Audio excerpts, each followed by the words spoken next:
প্রতিদিন গীতাপাঠ শুনলে মন শান্ত হয়, জীবনে সঠিক পথ দেখাতে সাহায্য করে। দুঃখ, ভয়, রাগ দূর হয়, আত্মবিশ্বাস বৃদ্ধি পায়।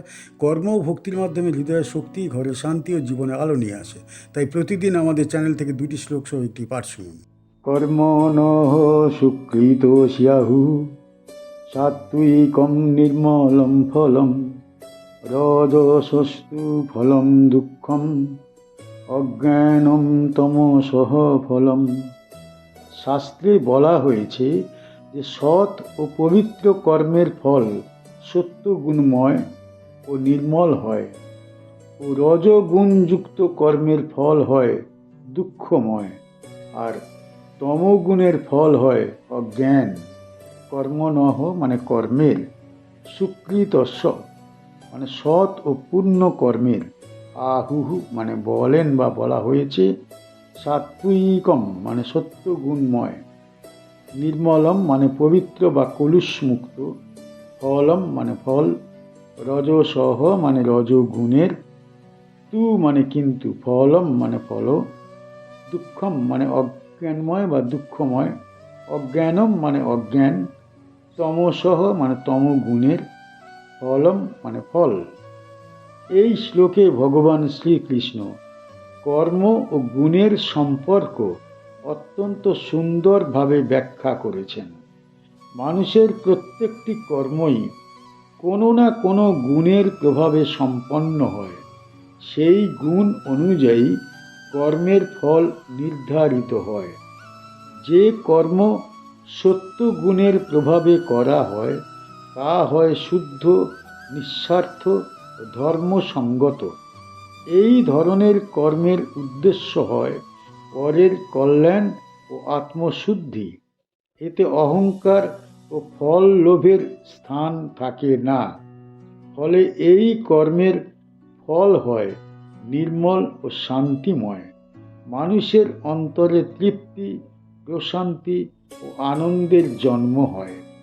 রজগুণের প্রভাবে করা কর্ম সাধারণত লাভ, যশ ও স্বার্থের উদ্দেশ্যে সম্পন্ন হয়।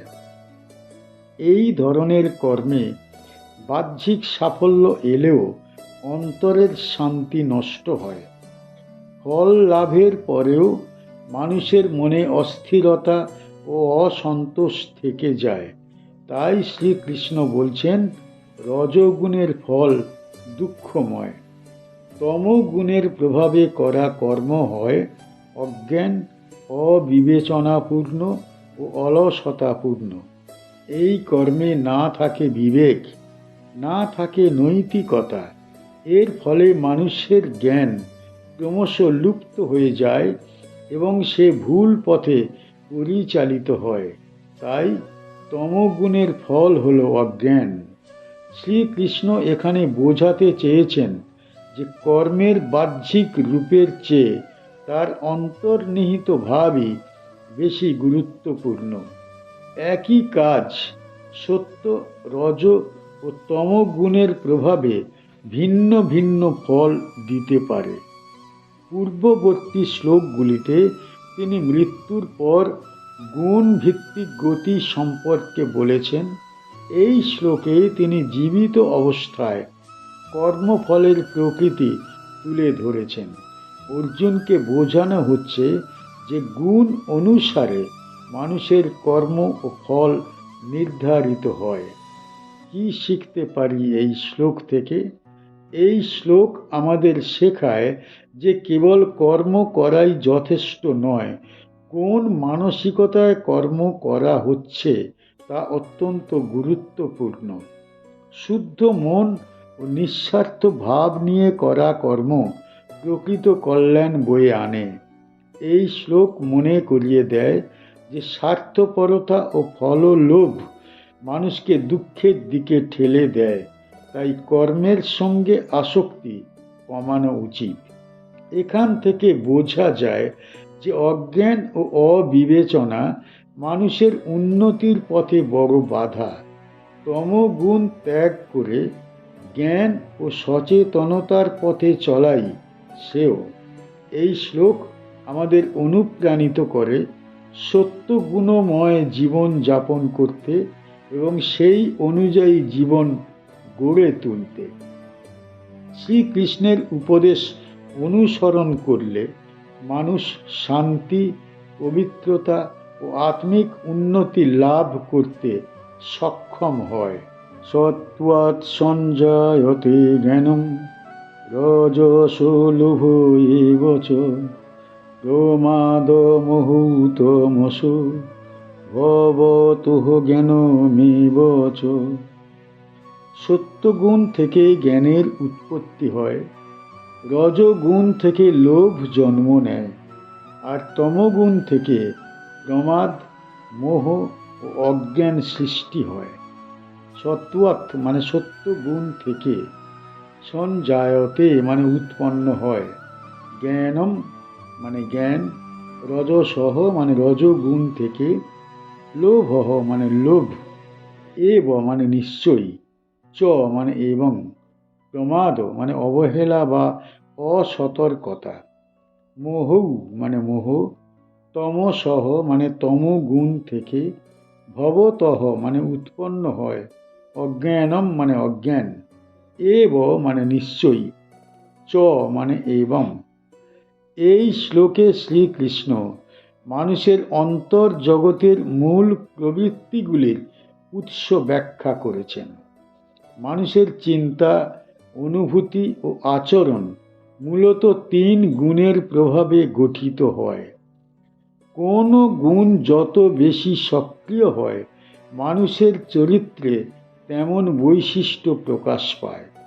সত্যগুণ মানুষের অন্তরে জ্ঞানের আলো জ্বালিয়ে দেয়। এই জ্ঞান কেবল তথ্যগত নয়, বরং আত্মিক উপলব্ধি ও বিবেক বোধের প্রকাশ। সত্যগুণ বৃদ্ধির ফলে মানুষ সত্য, ন্যায় ও ধর্মের পথে অগ্রসর হয়, তার বিচার শক্তি প্রখর হয় এবং সে সঠিক সিদ্ধান্ত নিতে সক্ষম হয়। রজোগুণ মানুষের মধ্যে লোভ সৃষ্টি করে, ধন, যশ, লোভ ও ক্ষমতার প্রতি তার আকর্ষণ ক্রমশ বাড়তে থাকে। এই লোভ মানুষকে নিরন্তর ব্যস্ত ও অস্থির করে তোলে। সে কখনোই তৃপ্ত হতে পারে না এবং সব সময় আরও বেশি পাবার আকাঙ্ক্ষায় জর্জরিত থাকে। তমগুণ মানুষের মধ্যে প্রমাদ ও মোহের জন্ম নেয়। সে তখন নিজের কর্তব্য ও লক্ষ্য ভুলে যায়, বাস্তবতা থেকে বিচ্যুত হয়ে কল্পনা ও বিভ্রান্তির জগতে বসবাস করতে শুরু করে।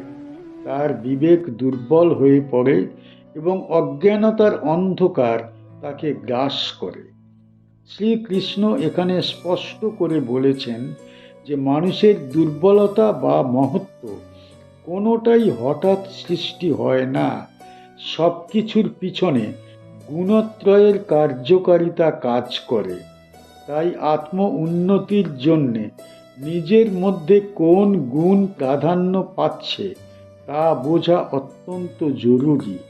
এই অধ্যায়ে ভগবান গুণত্রয়ের উৎস, লক্ষণ ও ফল ব্যাখ্যা করছেন।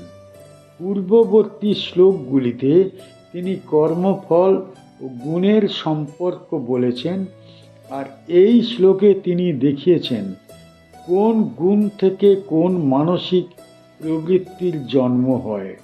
এর মাধ্যমে অর্জুনকে আত্মপর্যবেক্ষণের পথে উৎসাহিত করা হয়েছে। কি শিখতে পারি এই শ্লোক থেকে?